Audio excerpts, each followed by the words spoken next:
guys, we are back. This is now week number 5 of Unleashed. Man, I can only put them on one hand for this week, and now we're moving on. Well, we're ready to get going. We're ready to light this candle, get things going. And Eric, before we get started, you said that we had, is it 2 questions come in? 2 questions. Man, these guys are getting greedy. Just kidding. Well, just some clarification questions. So somebody wrote in and wanted to know, what's the difference between a brown bear and a Kodiak bear? Oh, yeah. You know, I was confused on that for a long time, too. When you're thinking about bears, you have intercoastal bears in Alaska, and then you have, your coastal bears. And so they made like a line of demarcation kind of a deal where the inland bears are more like your grizzlies, and your coastal bears are your brown bears. Okay. So, yeah, there's not really that much difference between them. But they're all brown. Yeah. And you do get your coastal bears being a little bit bigger because you have a lot more of the salmon runs, coming in these areas. And so you get a lot of salmon, big bears. Okay. So, yeah, these things, they're spooky. I think I talked about them last week. Man, they're spooky. When you get down on the rivers with these things and you're filming and you've got headphones on and you've got your cam and you're focused on maybe they're catching salmon at a waterfall, and you just, all of a sudden, you feel this presence beside you because you're focused, right, on what you're filming, and you'll have a brown bear walk, 5-6 yards beside you heading to the falls that you didn't even know was there. Yikes. Yeah. Yeah, it's pretty hairy stuff. Yeah. What's really funny is when we would go camping up there, I used to lead missions trips, and then in between the, week 1 mission trip and the next one, which was 2 weeks later, my buddy and I would take the guys that wanted to stay over to go play. We would go, digging razor clams out of Cook Inlet or go camping, in some of these really cool places. And these guys would get their tents pitched, right? And it's so funny because, first of all, sleeping in a small tent in some of bear country, we call them bear tacos. I mean, they're just, it's like nuts. It's crazy to think about doing that when you know what they're capable of. But when you get some of these guys, from the lower 48 that have never ever, camped in bear territory, they get inside their tent and you walk around before it gets dark and you'll see some of these guys' heads bulging against the side of their tent. And I used to love to reach down and put my hand over their head and say, the very first thing that a bear goes after is the head. And you see that guy's head just kind of slide back in. Bet.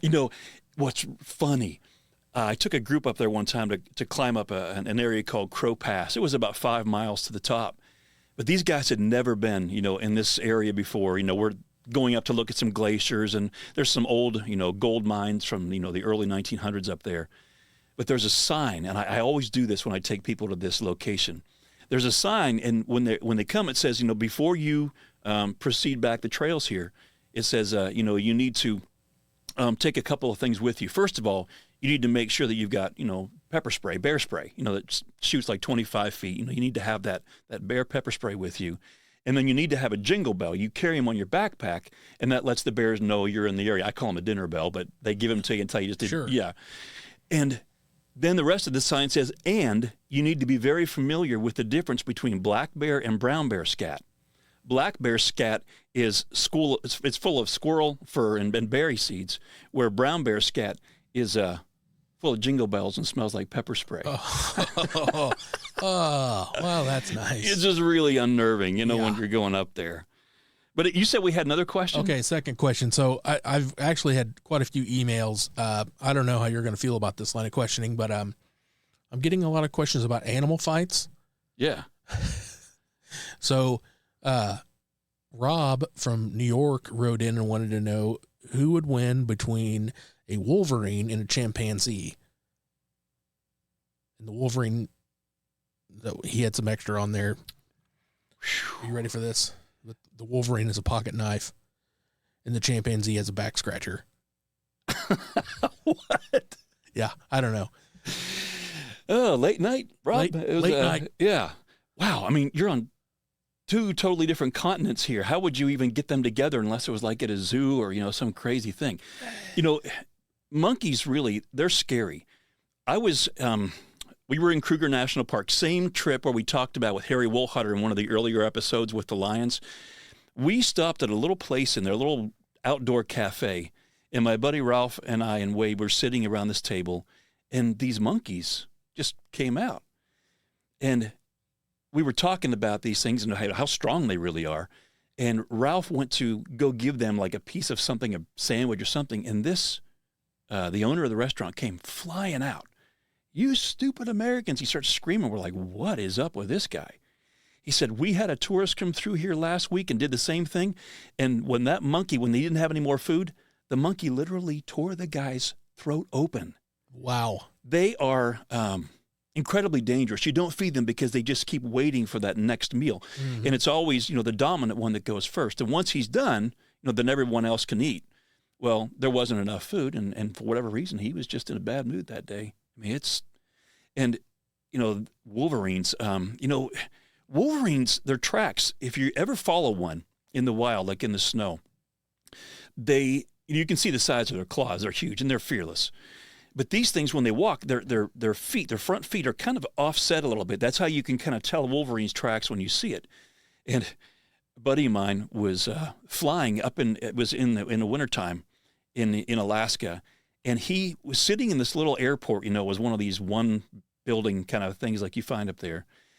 And he saw this guy, and this guy had a wolverine ruff. He had his parka pulled up. And the front of it, the fur, was wolverine. Now, you don't find very many of those because wolverines are very, very hard to find, very, very difficult to trap. They're really, really smart. So you don't see too many wolverine ruffs. And when he got on the plane, this guy was sitting right beside him, but his ruff was still pulled up. Well, as my buddy looks down, he sees the guy's hands on the armrests, and he's got these huge purple and pink raised scars all over both of his hands. And he looks over at the guy and he says, "I'll bet you didn't get those cutting yourself shaving." What a way to start a conversation, right? And so the guy pulls his ruff back and he kind of gives a little bit of a smile. And as he turns toward my buddy, his face has the same scars. Oh, wow. That his hands did. And I'm not going to tell you, we'll save this story for another time. But long story short, he got into a tussle with a wolverine, and it was a bad, bad situation. What does a wolverine weigh? I don't know what the weight is. They won't back down from a brown bear, but Wow. they're a 20th of the size of a brown bear. They're small, Sure. but man, they are fearless. And when they get those claws going, when they get mad, it's like a tornado of claws in their teeth. And yeah. So which one would win? I know the wolverine wouldn't back down. So I don't know. Oh, wow. Maybe the chimpanzee is smart enough to grab a club and beat him. I don't have a clue. He does have the back scratcher. Oh, he does have the So back. you can whack him. Well, maybe if it was metal, and I don't know. Well, let's get into where we're going today. Like I said, let's light this candle. Let's kind of get things moving. I love stories, obviously. I think you guys do too. That's why you keep tuning into this.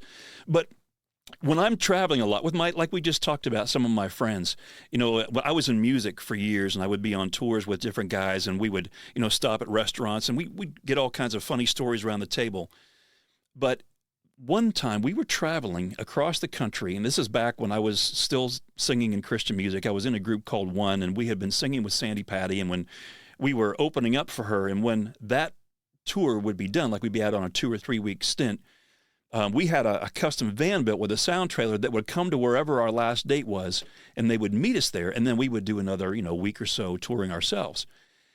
And we had like an all-night drive. We were so exhausted. We were tired. And this one guy that I was touring with, this guy had to pee every 20 minutes. I mean, I'm not kidding. And he drank Diet Coke nonstop. He'd always have a huge Diet Coke sitting there.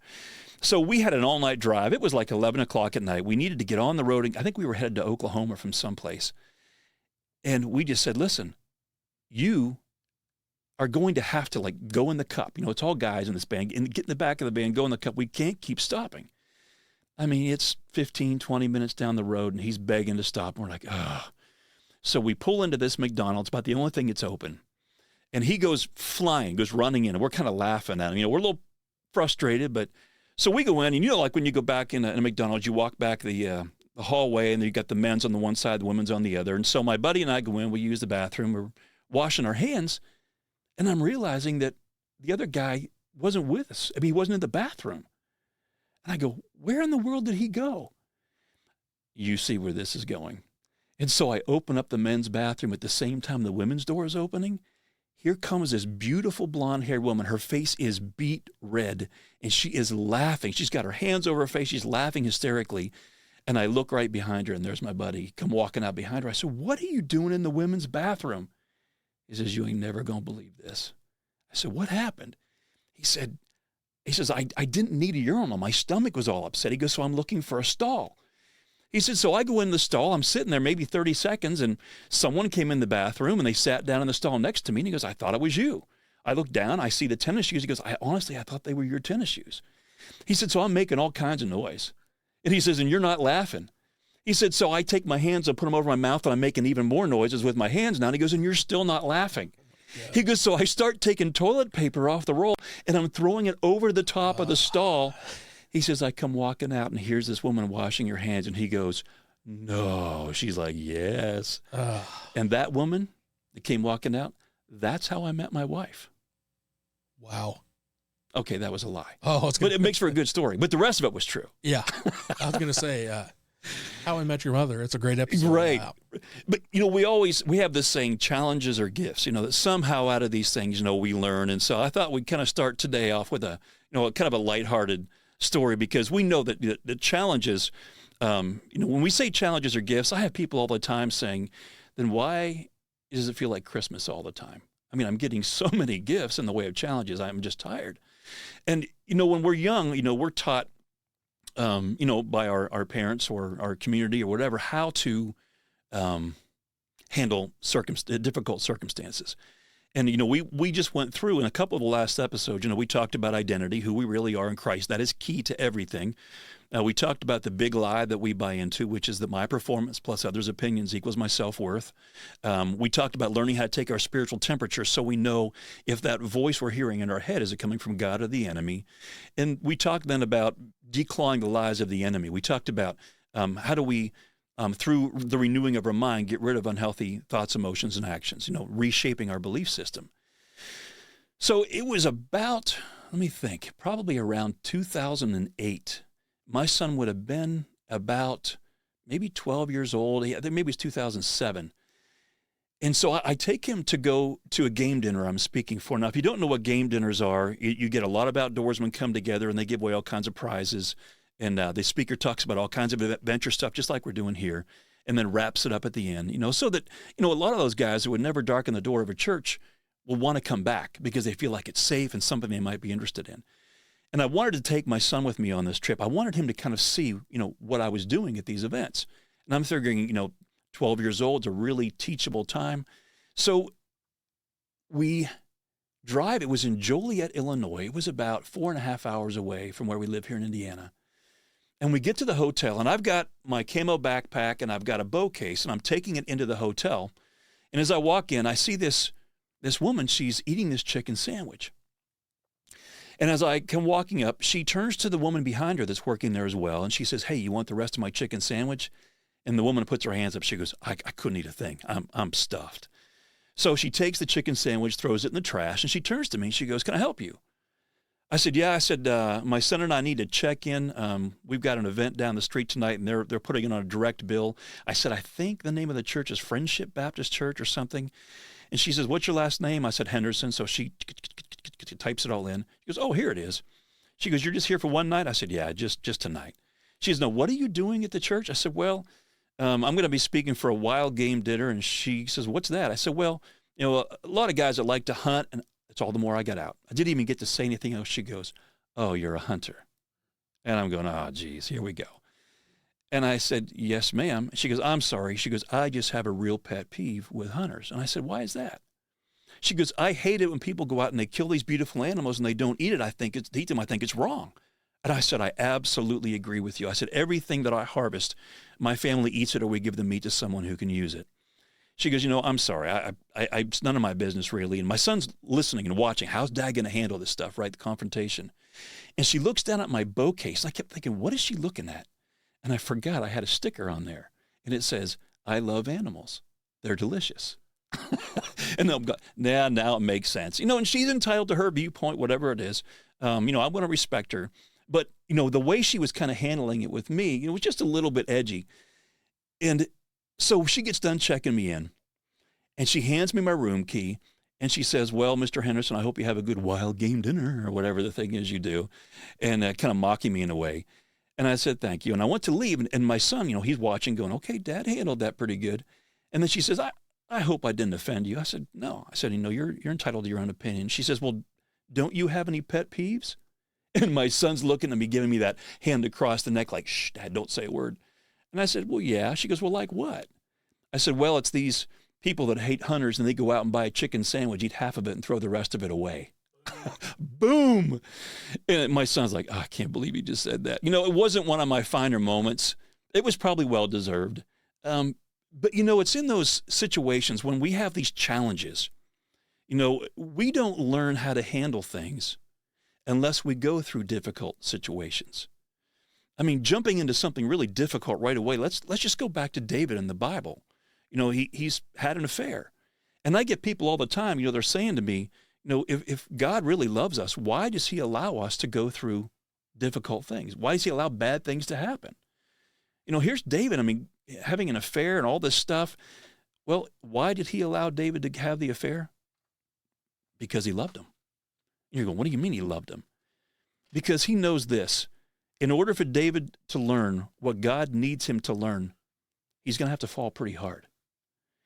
Some of the bottoms that we hit, for some of us, bottoms are lower than other ones, right? It's like, isn't that guy ever going to hit bottom? He just keeps making these big mistakes. But here's the thing. Every one of us have had experiences that shape how we believe. And a lot of those things weren't pretty, right? We can begin to learn how to get into someone's world when we use empathy. But David, he had to make this big mistake because God needed him to see. And here's the thing. You can't see until you can see. You can't know something until you really know it. And we get so impatient with others sometimes, and we think they should know it. I'm going to write a book someday called Don't Should on Yourself. Or don't stop shooting on others, right? Should, S-H-O-U-L-D. We put should statements on other people because we think they should be acting in a certain way. But chances are, if you knew their story, they're acting exactly how they should be acting given their background. Doesn't mean that it's right, doesn't mean that it's healthy. But once you can understand what they've been through and what their belief system is, now it makes sense why they're acting, the way they're acting. But, gosh, for some of us, we've got to hit hard. I'm going to tell you my story here in just a little bit. And it doesn't bother me now to share my own personal shipwreck. And we talked about shipwreck, a few weeks ago. But we have personal shipwrecks. And I'm going to, I think it's important that, I'm as authentic with you guys as I can be. There's no reason for me to try to be on a pedestal or try to act a certain way. Every one of us, we've made mistakes. We all have sin. But, after touring, I talked about Christian music. When I was out on tour, I'd feel like a somebody, right? You'd be in the tour bus and, you'd pull in and everyone would be, who's on the bus, and you'd feel like a somebody. And you try not to, you're trying to be the, God-loving, humble thing. But when you're singing out there, we were like in front of, 8,000, 10,000 people a night. It begins to wear on you. You do begin to somehow think that somehow you're set apart a little bit. And we are all set apart, but I'm talking about in a prideful way. And then we get back off the road and I begin to feel like a nobody. Get back out there on tour again, I'd feel like a somebody. Get home and I'd feel like, just an anybody. And, pretty soon, I was raising, small children and changing poopy diapers and all that stuff. And you begin to feel like a nobody. No one knows your name. It's like Cheers, and when everyone knows your name, but when you kind of stop doing that thing that you've been known for, you begin to realize where you've been parking your car, what that space used to say, and it might say something different now, and the respect you get from it, which is a really dangerous thing. As we talked about identity, clear back in week 1, we talked about performance in week 2, that when I begin to believe that my worth and value really does come from what I do and what others think of me, man, that's just setting myself up for failure. And like my son, I'm not teaching him how to handle some of these difficult situations. If I don't have my head on straight, why do I need to argue with someone because of identity? You're a hunter. Well, I look at that word with respect. She wasn't. Well, then why did it offend me so much that I felt like I needed to, blame or defend? And that's something that we all do when we're buying into these lies. But, I would feel like a nobody when we get back off tour. And so I think I had been off the road just a couple of years. I hadn't been touring. I had been toured for like 20 years. And I got a phone call from a church which was real close to back where I grew up in Pennsylvania. And they said, man, I know you're not on the road. Would you be interested in coming and being, the worship leader at the church? And I was like, well, you know what? I think it's time for me to kind of get off the road and raise my kids. So moving back to this area of Pennsylvania is real close to where I grew up. And I knew every deer trail. I knew every trout stream. I mean, great. ESPN used to do specials up there on the trout. The trout fishing was so good.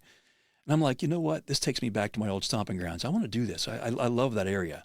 I didn't think I'd ever do that. I loved being on the road, but moved my family back there. And a buddy that was at the church that I knew, he knew of a hunting hole for trout that I had never been to before. And this place was not too far out of Erie, Pennsylvania, and it was a stream called Elk Creek. Now, Elk Creek is crystal clear, and it's, it's knee deep to maybe as high as your head. It's not a really deep creek, and it's full of steelhead and trout. They stock it. I used to, go with the, game commission when they be stocking out of these trucks. We take nets of trout, dump them in different spots.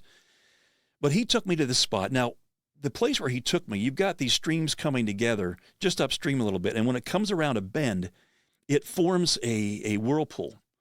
And this whirlpool is, normally 6 to 8 feet deep. But it's where everything pulls up. The steelhead and the trout love this because you have this rippling water coming in. There's lots of oxygen.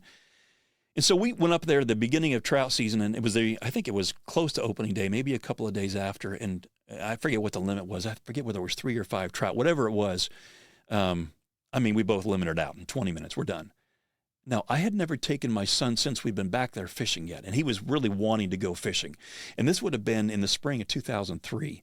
So he was, I think, 8. So I'm going to take him up there the next day, but it rains and it's cold. When you're talking, in early April, it's cold. You still have some, below freezing days. So day 2, still raining. We can't go. It's cold. Day 3, pouring rain. Well, what I didn't understand about Elk Creek is it's got a lot of feeder streams coming into it, but the outlet, going into the big lake is where things are dumping. So when you get hard rains coming in from all these feeder streams, it makes that water get fast and high really quick. But I didn't even do the math in my head about that. And I, get up that morning. It's not going to be raining. It's freezing. It's like 31 degrees, but it'll warm up. We'll be good, So we get, a thermos with hot chocolate for him, Pringles, and put him in a baggie and peanut butter and jelly sandwiches and stuff. And I'm going to take my son fishing. So it's about an hour and 20-minute drive, maybe. I don't know, something like that. And we get to the location, and I'd only been there once, but I remembered how to get to this spot. And there's a path we have to walk down to get to the water. And as we park, I don't see any other cars there. And 3 or 4 days before, it was packed with cars. And I'm thinking, wait a minute, was there some reason they would have shut the season down on this day? Is it some weird thing here? No, just guys were smart. They knew that it wasn't the right day to fish. But me, I got to take my son fishing. So we get our hip waders on and, tackle boxes and fishing poles and lunch. And we get down to the edge of the water. It's just starting to get light. And the water sounded even different. It didn't sound like it did, that nice rippling water. It was rushing pretty good. But all I'm thinking is take my son fishing. So I get my flashlight out because I'm trying to make sure I have everything I need because it's still a little bit dark. And I shine it down in the water. And instead of the water being crystal clear like it had been, just those 4 days prior, it looks more like my son's chocolate milk now from breakfast. And, again, I'm still not doing, here's what I'm thinking. I'm not even thinking about, this could be a mess out there when we get out there. I'm thinking, oh, the water's going to be dark. I got to use a different color lure. And that's what I was thinking. So I get my son on my back. He's got his hip waders. I've got mine. We've got tackle box, fishing poles, lunches. I start wading out. And what had normally been, knee deep when I first start to get in, it's already up, to my waist. But I remember, hey, I only have to get out there maybe about 25 yards or so across this thing to where that whirlpool, where it comes around, where these streams come around the bend and hit this one whirlpool. There's a little rock island that might have been 15 yards long or something that we stood on to fish those days prior. And I'm thinking, I just got to find that. Well, it's getting light. I've got him on my back. And if you've ever been like on a stream where the water is so swift and it's got shale rock and stuff on the bottom, real loose rock, I've got him, and I'm trying to make it across this water, and now the water is up over my waist, it's up over my belly, and I'm starting to, like when I take a step, I'm literally starting to float a little bit because it was getting deep, and I can't get my footing, and I'm being sucked downstream. You know, take one step forward, and you go 3 downstream. So I'm trying to angle myself to get to where I needed to be. Finally, and the water is pouring in my waders now. I mean, I'm soaked. I mean, to the core. It's 31 degrees. The water's freezing cold. And I finally find about 6 or 7 feet of rock showing instead of 15 yards. So I get over there. I take my son up. I'm soaked. I'm freezing. And I look at my son. I said, Garrett, this is not a good thing. We're gonna have to get out of here. But I'm afraid to take you back the way we just came across. I said, that was really, really swift. And I said, I am really freezing here. I said, let me think through this for a second. Now, the hillside around where this whirlpool is got like these 30-foot tall rock cliffs. And that's why the water, when it gets to this spot, it goes around the bend. It kind of keeps it from flowing over the side because it's 30 feet tall. And I can see there's a little bit of a ledge around that cliff. If I can just get across and make it. So I go down below the whirlpool and I leave him. I said, just stay right here. I'll be right back. I'm going to take the gear and I'm going to, get against that cliff and try to ease my way around to where the 2 streams are above the whirlpool, because I'm thinking in my head, well, 2 small streams have to be shallower, and less violent than 1 big stream. So I get the stuff, I get around the back of that cliff, and I get above the whirlpool. I take 1 step down into this water, and my bottom of my boot hits a moss-covered rock, sweeps me off my feet. I slap sideways, and I get sucked into this whirlpool. Now, this was spring melt, so you have, tree branches and everything. It's kind of been all tangled up in this thing. And if you've ever been like body surfing at the ocean, you know how like you get swimming, you get on the top of that wave, and if you hit it wrong, it'll throw you off the top, and the next thing you know, you're tumbling, one after another, and you kind of have to ride it out until you can figure out which way is up. You're being smacking the bottom, is dragging you and stuff. It's exactly what it was like in this thing. But what I found out was it wasn't 6 to 8 feet deep that day. It was closer to probably 12 to 16 feet, according to what we would find out in just a little bit. So I'm cartwheeling. I mean, I'm being sucked and I'm cartwheeling underneath this thing and I'm hitting stuff. And I can remember thinking, oh God, oh God, oh God, I'm going to die. I'm going to die. God, take care of my son. Because my son, remember, he's still standing up there. He sees me disappear. He's watching this whole thing happen. I do not know what it was, if it was a rock or a log or whatever it was, but whatever it was down on the bottom of this hole, I hit it hard and it stopped me. And I was able to take my feet and I push off and I come back to the surface and I'm backstroking to my son, tackle boxes and fishing poles still in my hand. Go figure that one out. Yeah, what do you hold on to when things go bad? And my son is, he's screaming for me, and everything. And I'm yelling, Garrett, stay there. I'm as much as I can yell, and I'm backstroking, and I get to where this little bit of this little rock island was, and I crawl up onto this thing. I'm on my hands and knees, and I've got water pouring out of my waders, and I'm soaked to the bone, and I'm so cold. My son looks at me and he says, "Dad, your lips are turning blue." I said, "Buddy, we're in trouble. I do not know how to get out of here." And I'm freezing. I'm shaking like crazy. And so I'm looking around and trying to figure out what to do. And so, human instinct, I just begin to start yelling for help. And there's nobody. Maybe 3-4 minutes go by, and above that cliff, back over behind it, I hear this voice, and I look up, and here's this like 15-year-old kid, and then his brother comes up, he's like 13, and they're yelling for their dad, "Dad, Dad!" They come over and look down. It was the local fish commissioner and his boys. He came over to see if there was anybody stupid enough to fish on a day like this, right? He's like, "Yep, here's my sign." So they see what's going on. They're able to get around another way. They come to the other side where we had originally come across the stream. They break off some sticks and make a big human chain. And they get over and they get us. And I can remember he took my son and put him on his back because I was freezing and it was all I could do to get back. And when he's taking my son across the stream to get back, my son slips. He's so wet. And he falls in this stream. And before he can get sucked away, I'm telling you, this game warden spins around, grabs him by the back of his jacket, pulls him out. We get back to the truck, and, I brought a change of clothes because you're thinking, you never know what an 8-year-old might do, falling in the water. But here would be me. So we're both soaked to the bone. And my son gets in the back of the truck. I've got a cap on there, and we're getting changed. And he looks at me and he starts to pray, but he's giving thanks. He said, God, thank you for rescuing my dad and me from that watery grave. That's what he called it. He called it the watery grave. He said, thank you for rescuing us from that. And he says, and thank you for sending those guardian angels, talking about the game warden and his sons. And then he calls them the Navy SEALs of the universe. That's the way that my son used to think about guardian angels, that they were like the Navy SEALs of the universe. And so, it's a powerful story. And we moved back here, and I'll tell you why we moved back and all that stuff here in just a minute. But when we moved back, it'd been years since I'd even thought about this.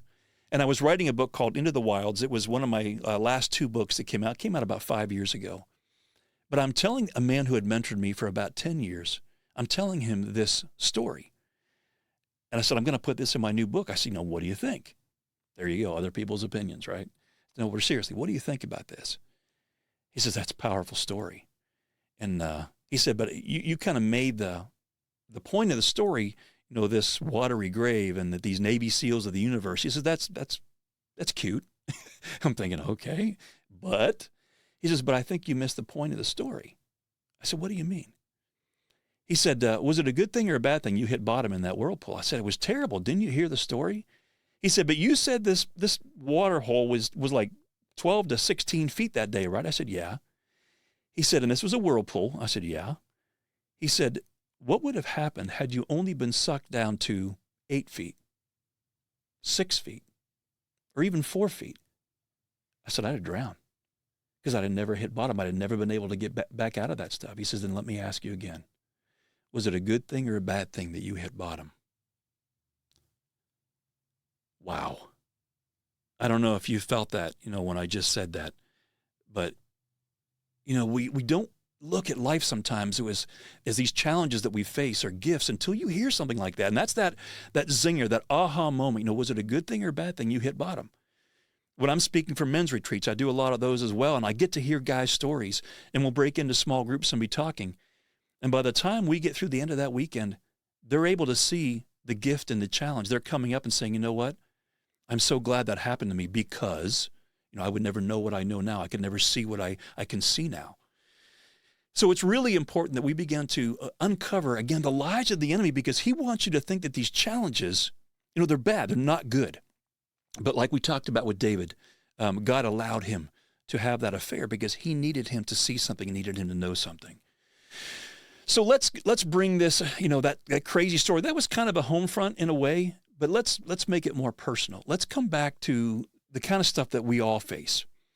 I was in Pennsylvania a few years ago, and I was speaking. I did a game dinner on one night, and then the next morning we did like a men's breakfast, and they were doing like an accountability group that morning at breakfast. And guys, accountability groups are great, but let me just say, be very careful. I like calling them, holding each other capable. Because we are capable of much more. Because sometimes when we use the word, I'm going to hold you accountable, it feels almost like reporting to your parole officer, right? It doesn't feel like there's much love and freedom in that. It's more about trying to fix and control. Go back to Romans 14:4. If there's corrections to be made or manners to be learned, God can handle that without your help. But he absolutely wants us walking together. And accountability is a good thing. And not just, confessing our sins one to another like the Bible talks about, because that is powerful. We need to be doing that. It keeps us humble, and it does keep us accountable. But I want to challenge you guys, and just kind of a left turn, Clyde. I want you to be thinking about even confessing your temptations to those guys around you that are safe, because that really takes the stinger out. What the enemy's trying to do to you, if you can say, the enemy's been tempting me with this lately, man, you've already taken the control away, because now you're not trying to hide it, right? You're confessing it to someone, and their chances are they're going, you know what? I get hit with that same temptation. They don't feel alone. And then you can begin to process, how do you defeat the enemy when he's coming after us like this? But that morning at that church, they were going through an accountability thing. And, I was going to be speaking for it. And I get up, and they've got a music stand with all the notes for these small groups they're about to break into. And as he's praying, I look down at this list, and there's like 10 questions. Number one is like, have you looked lustfully at a woman this week? Number 2, have you lied to anyone this week? Number 3, have you managed your money? Number 4, have you dated your wife? It's all this big to-do list. And then when you get to the very end, the 10th question says, have you lied about any of your responses today? And I get the point of it. Totally do. But I think we have to be really careful because discipleship is not about a to-do list. I'll ask a lot of times. I'll ask guys, what do you think it means to disciple someone? And a lot of times I'll get Christian men. They'll say things like, "Well, you need to, tell someone they need to go to church. You need to get in Sunday school. You need to read the Bible. You need to get baptized. You need to get into a small group." And those are all very important and great things, but they don't have as much to do with discipleship as you would think. And I'll be talking to someone out in the street that doesn't know God, and I'll say, "What does it look like to you to mentor your son?"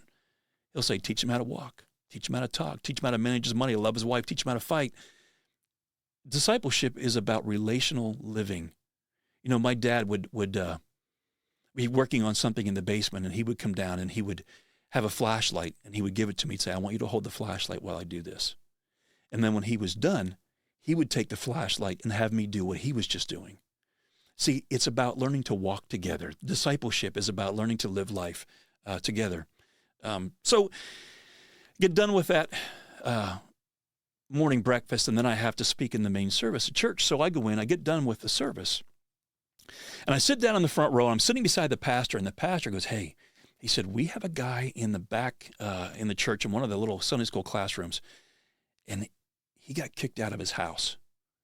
And his wife caught him looking at porn on Friday night, and he'd been a porn addict for years. He'd been sober for quite a while, so she thought. And when she found it, she told their girls, and she kicked him out of the house, and he's not allowed to come back until he gets help for his addiction." I said, "Okay." She goes, "Yeah, he's back there. He's praying with somebody, one of our elders right now." So I go walking back there, and he says, "Oh, and by the way, we also let him go from his leadership role here at the church. He was on our leadership team." I said, "Oh man, I'm sorry." So I go back and I walk in, and there's this, the elder, and he's pretty elderly, and it was obvious he probably grew up in a very workspace theology. Like we said, it's what you do that counts rather than Christ in you. And he's doing the whole, "God forgive this man for his sin, and the shame he's brought upon his daughters and his wife and his church, and the pain he's caused and to himself." And it's all the shame and condemnation stuff, right? There wasn't a whole lot of conviction stuff. It was all about how bad this guy was. And so I kind of, if you can remember, going back to the bear story where the cabin was, and they had the 2 8-penny nails. Remember I talked about that one of the episodes. And so I'm looking for the door, and I said, "Hey," I said, "Pastor wants me to talk with him for a few minutes." And he says, "Oh," and so he leaves, and I'm looking for those 8-penny nails and shoestring to lock that door, right? And so I lock the door behind him, and I go walking back over, and I sit down, and I said, "Man," I said, he was sobbing. I mean, their shame was thick. And I pulled up a chair. I said, "Hey, sit down." And I said, "First of all, I want you to know something. I don't care what your sin was. I do care about you, and I do care about the lies you bought into that got you to go there. That's what I really care about. Let's untangle those things together." And so I kind of let him stop crying for a second. And I said, I really do understand the pain you're going through. Let's see what we can do here." So there was an old blackboard, remember, like we used to have when we were in school when we were young. And so I was born in did you get that? It's 1978. I was born in 1960, graduated high school in 78. But we had blackboards in the 60s. So I get this, there's chalk. I'm like, I haven't seen this in years. And so I'm writing on this thing, and I make 2 columns on the blackboard. And I said, one column is going to be advantages, and one's going to be disadvantages. So what I'm doing is basically a cost benefit. You've heard of those before probably. But I like the words advantages and disadvantages. So I write down, I say, "I want you to give me a disadvantage to what just happened to you this weekend." He said, "Oh, that's easy." He said, "I've been kicked out of my house. I'm not allowed to come back until I get help for my addiction." I said, "All right." So I wrote that down under the disadvantages column. I said, "Give me another one."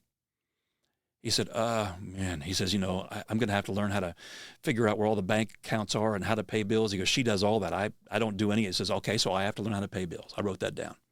"Give me another one." He says, "She does all the cooking."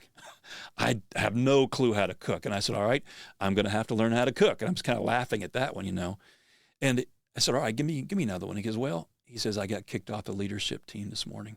He says, "I'm totally humiliated." So I wrote that down.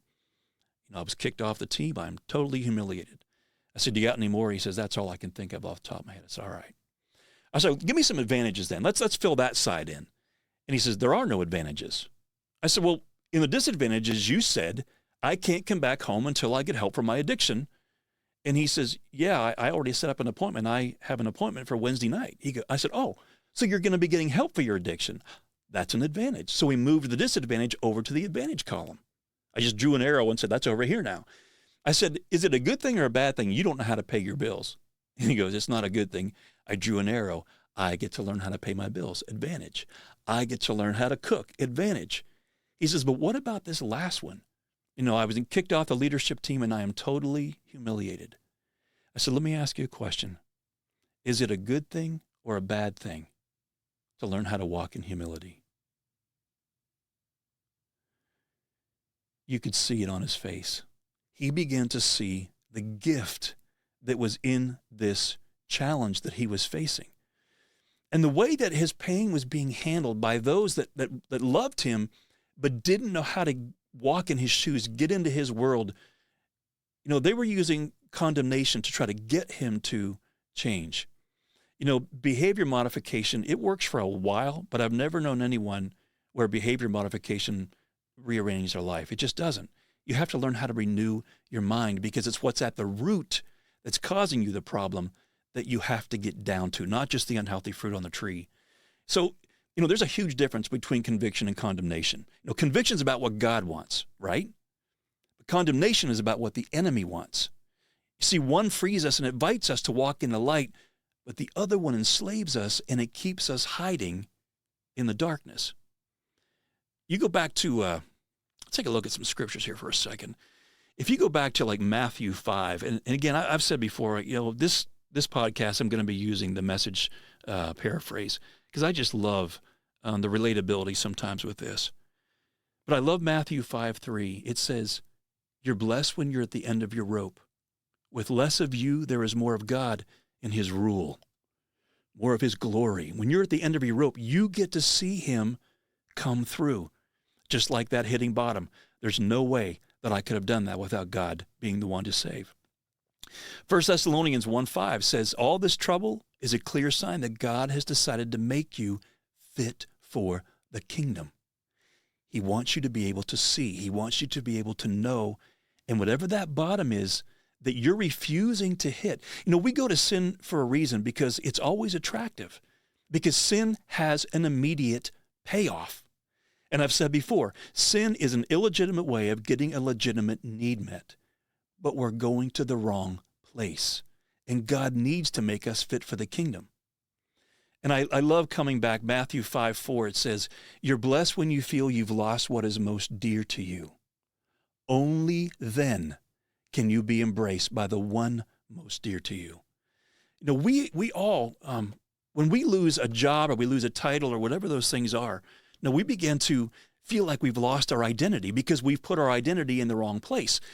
And I have a saying that says this, whatever names you owns you. Whatever names you owns you. So what is it?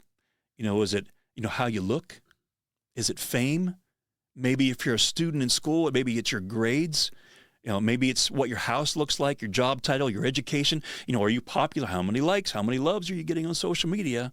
What are other people saying about you? Are you athletic? There's just so many different ways that we can try to get our worth and value. And that really becomes a challenge because when others don't see us the way we want them to, we begin to hit bottom. Dietrich Bonhoeffer, I love this quote. He says, we must ruthlessly eliminate any attempt to make something of ourselves. We have to ruthlessly eliminate any attempt to make something of ourselves. Why? Because thieves don't break into an empty house. Does God want us broken? Yeah, he absolutely wants us broken. But does he want us to stay broken? No. He wants us to be healed. Look, let's go back and look at Paul for a second here. Paul, think about all the stuff. This guy was stoned, beaten, shipwrecked, all these things. And how did Paul see those challenges? Look at what he says. He says, because of the extravagance of those revelations, he's talking about these things that have happened, the understanding he's getting now. And he says, and so I wouldn't get a big head. I was given the gift of a handicap to keep me in constant touch with my limitations. Satan's angel did his best to get me down, but what he did, in fact, was push me to my knees. And then he says, no danger then of walking around high and mighty. He says, at first I didn't think of it as a gift, and he says, I begged God to remove it.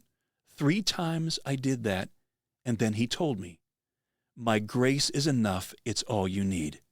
My strength comes into its own in your weakness.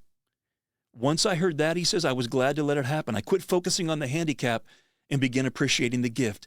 It was a case of Christ's strength moving in on my weakness. Now listen to this. Now I take limitations in stride and with good cheer. These limitations that cut me down to size, abuse, accidents, opposition, bad breaks. He says, I just let Christ take over. And so the weaker I get, the stronger I become. See, God's purpose and guidance, it's not to get us to perform the right actions. His purpose is to help us become the right kind of men. That is so important. You know, I had a pastor one time tell me that God cares more, about our character, right, than our actions. He cares about, what's developing inside of us. So I told you at the very beginning of this, I was going to, get a little bit raw and authentic.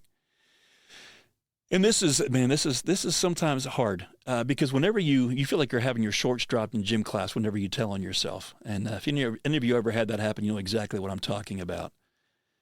But I told you about my hitting bottom when I first moved back to Pennsylvania, and it was in that watery grave. But I hit another kind of bottom about 4.5 years later that to this day, the enemy still loves to try to, bring that condemnation back up. God, I was convicted of my sin, and God turned my thoughts in a different way. But the enemy, he loves to keep using condemnation to try to bring you down so you won't be effective, so you won't stay in the game, right? So I had been at this church about 4 years, and when I got there, everything was going great. The church was running maybe 150 people, and it grew to like 12 or 1,500 in the first 4 years. And I think we only added like 1 staff member. So there was a lot of work that was going on there. I was doing, by the time I was done, 3 different praise teams and 3 different services. The choir, welcoming in new guests. Puppet ministry, all these different things. And I said, hey, I said, could I start a men's ministry? They said, well, you got a pretty big job description as it is. And I'm like, yeah, but my passion is working with guys. So I started an archery ministry, an outdoor ministry there as well. I mean, we had like 70 guys that didn't even go to the church show up at the very first one. We were tapping into what their passions were. And that ended up becoming where most of my focus would end up being, and eventually to why I'm talking to you guys today. But this is the rest of the story and how I got there. So I'm going to keep this, fairly short, and we can go into it another time. But long story short, there was a woman who was working in the office with me, and I was having some struggles at home. There were some things that were going on, and she began to speak some words of life to me when I was needing encouragement. And you can see where this is going. Now, I never met this person outside of the workplace, but emotionally, my heart began to go somewhere else. Until it lasted, I don't know how long it was, a matter of weeks, until eventually we both came clean, and it was painful. I just tell you this, it was incredibly painful. And, the way that it was handled, I think they did the best they knew how to do it, but they didn't know what to do with the situation. And so, there was a long list. I had to go through a 12-step. I had to go through, in case there was financial problems, that wasn't the problem. Go to out-of-state counseling, everything we can to try to fix the problem. And again, challenges are gifts. There was a lot of gifts that came out of that. But the one thing that I'll never forget is I went to the 12-step, and I drove an hour and a half away to get to it because I didn't want anyone to know I was going. And I walked in, and I'll never forget hearing this guy talking about being a sex addict, being an alcoholic, all these things. And he began to confess, all of his stuff. And I'm going, how does he have this kind of freedom? Well, for the next year, I would go through was Celebrate Recovery until, it really helped. I was on my feet, but I ended up moving my family because the last thing required of me was I had to get up in front of all 3 services and confess my sin. And at that point, I was so ashamed, tail between my legs, moved my family back to the state of Indiana. I thought, I wanted to die. And I literally got to the point where I almost took my own life. And I'll just be honest about that. But I heard Tony Evans speaking on a radio broadcast when I was alone in one moment, and he was talking about my identity and that it comes from Christ and not what anybody else has to think about me. And so wrapping this up, we moved back, and I went to a 12-step one night, and they had asked me to come and speak. And this guy gets up and he starts off and he says, "Hi, my name is Tom." Everybody says, "Hi, Tom." He says, "I'm a sex addict and an alcoholic. I'm a believer in Jesus Christ." With that, I pass. And I went, something's wrong with what he just said. So afterwards, I talked to the facilitator and I said, "Hey, is there any way that we can change the intro to what everyone's saying when they introduce themselves?" He says, "What do you mean?" I said, "Well, he said, my name is Tom. I'm an alcoholic and a sex addict and a believer in Jesus Christ." He says, "Yeah, he's confessing to you his sin." I said, "No, he's identifying himself by his sin. I'm an alcoholic. I'm a sex addict." He says, "What would you do different?" I said, "What about this? Hi, my name is Tom, and I'm a believer in Jesus Christ. And when I'm believing lies, I struggle with things like sex addiction and alcohol." Huge difference. God allowed me to hit bottom in a way that I never thought I ever would, and it was painful. But since my train wreck, and that was in 2006, guys, I've seen over 16,000 men come to Christ at my events. And in all my years in music, I don't think I saw 16 men come to Christ. God knew that I needed to taste and understand and see and know his grace and forgiveness in order to be the kind of person that God wanted me to be. You know, if you've had a personal shipwreck, all is not lost. And I want to say this, perhaps it's only the beginning of a greater plan that God has for your life. So guys, get on your knees, but then get back on your feet. It's time to silence the enemy. It's time to get back in the game because, men, your strength is desperately needed. It's time to roar, my friend. It's time to become unleashed. We'll see you next time.